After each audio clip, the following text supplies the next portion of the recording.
A very good afternoon, everyone, and thank you for joining this session. I can promise you we have a very interesting discussion ahead of us. Today we talk about Vision 2030 and how mega projects are really transforming the cities and bringing as well innovation into our real estate sector. My name is Ben de Schietre, and I'm Managing Director and Partner with Boston Consulting Group. And I have the true pleasure of welcoming two veterans of the real estate industry with me here as well, also two CEOs of large mega projects. David Henry, CEO of Mohammed bin Salman Non-Profit City, or MISC City as well, is with us, and Mr. George Tanasevich, the CEO of King Salman Park Foundation. Now, of course, Vision 2030 has really set a overall purpose for the country, has set a clear roadmap as well for transformation. And the mega projects in the city are a true engine for that transformation and for innovation as well in our industry as well. And so when we look briefly at, for example, Mohammed bin Salman non-profit city, MISC City, it's truly set by a very strong vision of His Royal Highness to be a dynamic home as well for the youth of Saudi Arabia, for the future leaders in technology, in arts, in entrepreneurship as well. We have King Salman Park Foundation as well, a truly transformative project for the city of Riyadh, right? The regeneration of the old airport site into a green lung of the city itself, a place for the city to gather, for people to have an active lifestyle. But what I found interesting as well when we discussed, both projects are also led by foundations, which is a very different business model overall. You are both at the helm of King Salman Park Foundation and as well MISC Foundation. And this also gives a different angle, I think, right? You're not only there to develop, but also to think about the long-term sustainability of the actual place that you're developing as well.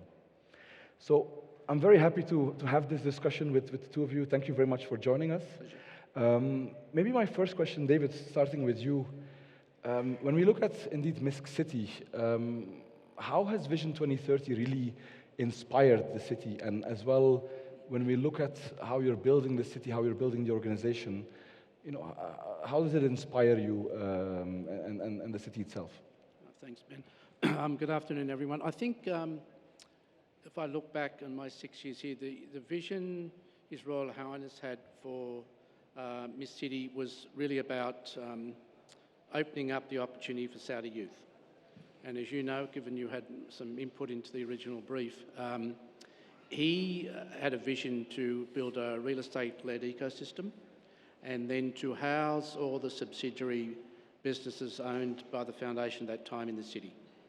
And most of those are youth-focused. So on the one hand, MISC City, which is now a 100% owned subsidiary of the MISC Foundation, is the real estate, call it engine room.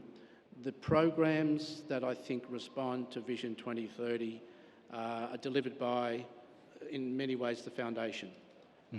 And the foundation owns, as a lot of people know, quite a few different subsidiaries, such as schools, science discovery centres. So they're all housed in the city, and therefore it responds to the 2030 vision in respect to all the new economy jobs. As you mentioned, creative industries, education, technology. So we're the catalyst to bring the youth, particularly into the city, and give them that opportunity to grow the human capital of the country, and create the future leaders, particularly from our education in the city. So that's I think the short story of how the city's going to respond to the 2030 vision. That's very interesting. And George, when we think about King Salman Park Foundation, I think indeed the project doesn't need an introduction as well. It's right in the middle of the city. It has made a promise to transform the city as well, right, with fantastic green space. Again, when we look at Vision 2030 and the targets, how are you, embedding that as well into your project, and how are you working towards that? Well, the Vision 2030 is such a comprehensive and exciting strategy. It's unlike anything I've ever seen before. There's so many bits and pieces to it that I think apply to many of these projects, and there may be some common aspects of it across the projects, but if you look at ours and really drill down to see what the core essence of it is and how it's distinguished from the other projects, I think it's in the sense that ours is very much about quality of life and the experience of people who are going to live here, work here, visit here. And as we move forward, we have this great opportunity because we have a 17 square kilometer site, which, as you say, is right in the middle of the city. And probably the most outstanding aspect of it or unique feature of it that relates to quality of life is the green space. And that's going to occupy about 70% of the 17 square kilometers, which is really quite substantial and provides us with the opportunity to do some really interesting and creative things. And we're working very hard right now to transform this area, which, as you say, used to be an airport, meaning it's going to be very flat, to something that will not resemble an airport at all.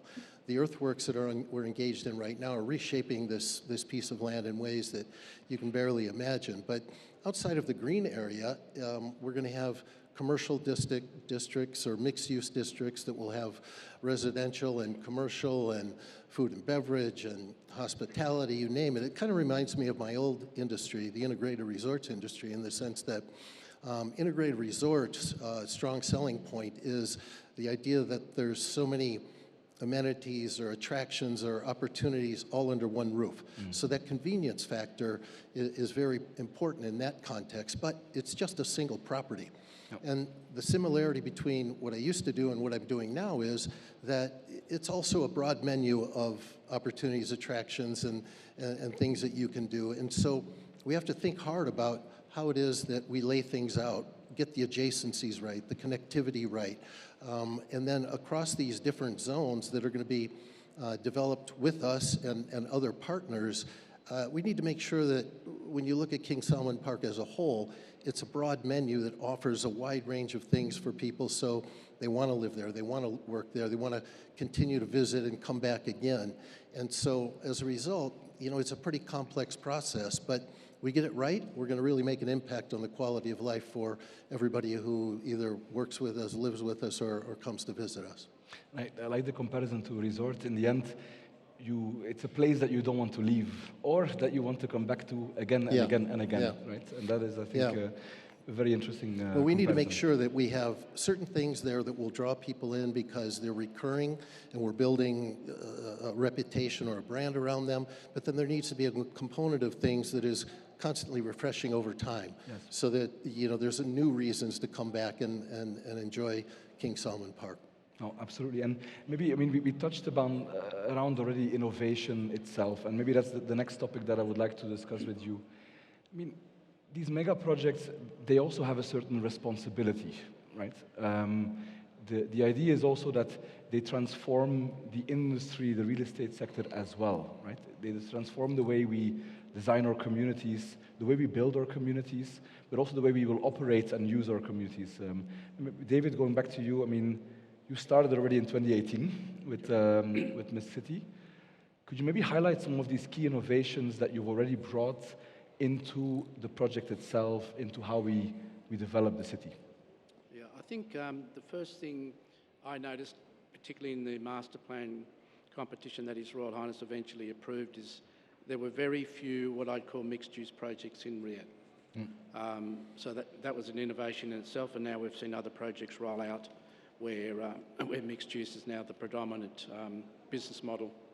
So that was the first thing. The second thing is the innovation you have to think about when His Royal Highness mandate at that time is, I own the real estate, I'm a foundation, and could you please manage the city on the foundation's behalf in perpetuity? Which means we don't have freehold opportunity like King Salman Park and some of the other projects, Roshan and Diriyah Gate. So the innovation you have to bring about is, yes, you can build buildings, but you have to think about what's the innovative business model that a foundation should look at in real estate, which is pretty unique. The other thing, again, is the key assets of all our foundation subsidiaries required his sign-off on the design. And every design competition he approved, it was the first entry of that particular design group into the kingdom. So with that comes different thoughts from British or Japanese or Dutch architects, and in doing so, there's been quite a bit of what I'd call built form material innovation, particularly Misc Art. I think many of you might have seen, if you looked at our website, it's a very unique building that touches the wadi and the plateau and has like a borosilica glass facade, which has to have then long-term 50, 60-year life cycle. So innovation in design, innovation in how you think about making the project for a foundation both economically and physically sustainable. So I think that's what we've seen. I mean, most projects are in the smart city realm. We're doing the same.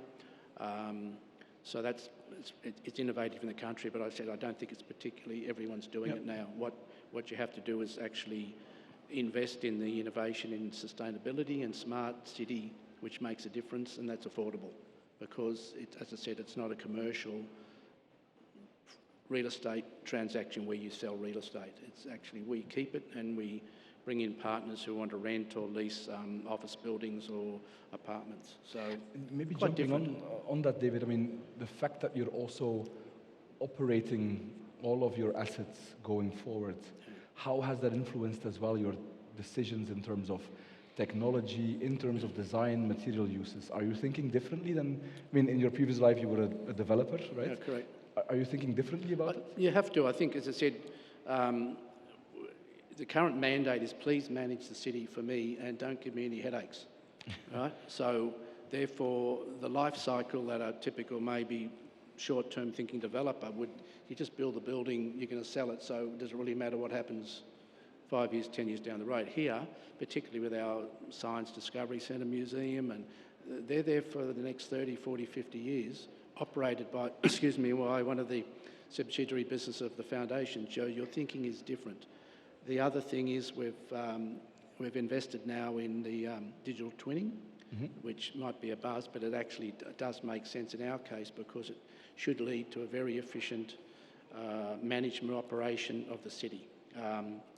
So you have the least amount of expenditure on electricity, water, a district cooling plant, because ultimately, a non-for-profit foundation needs to have a minimal operating cost, and that's fundamental to everything we think about now. Clear. And George, when we talked about innovation, Kingston Park has put a lot of effort as well into the design to really create a sense of place. But then again, also creating a very large park the size of literally global proportions is not an easy feat. So what are some of the innovations that you've brought into the project and that you think are also very useful as well and widely used in the sector here? Well, I think that there's a lot of innovation that is going into the green piece of the project.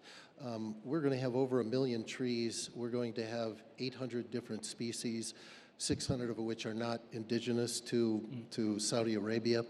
And so fortunately, we have experts who understand the science behind this, and they've helped us to develop a plan that will be able to support this type of growth. So the right kind of soil content that we have to bring in and layer on top of the land that we have right now, a very complex irrigation system, a nursery where these trees and plants can start from seedlings, or if they're mature, they can climatize. We brought in already 100,000 trees from Asia and Europe that are on site right now. And so we're in the midst of our second planting season. And so that certainly is an area where a lot of innovation and creativity is being exhibited. And we're hopeful that we'll advance knowledge in this respect and be able to serve as an example for other destinations that have similar climates. But then on the business side, I think we're approaching this in a very innovative way, in the sense that we're not trying to do this all ourselves. There's not the green part, but these mixed-use zones and the ones that are have a commercial element to it that can earn a return. We're going to package those up and tender them out to the market and invite private sector investors and developers to bid for the opportunity to partner with us to develop those zones. And the RFP that we put out there is not so prescriptive that we tell them exactly what to do, but instead we want to leave enough room for them to exercise their discretion, their creativity, their innovative ideas, and then bring something that is new and different to this project. Because we've gotten a very clear message from our chairman and our board that ordinary and routine is not acceptable.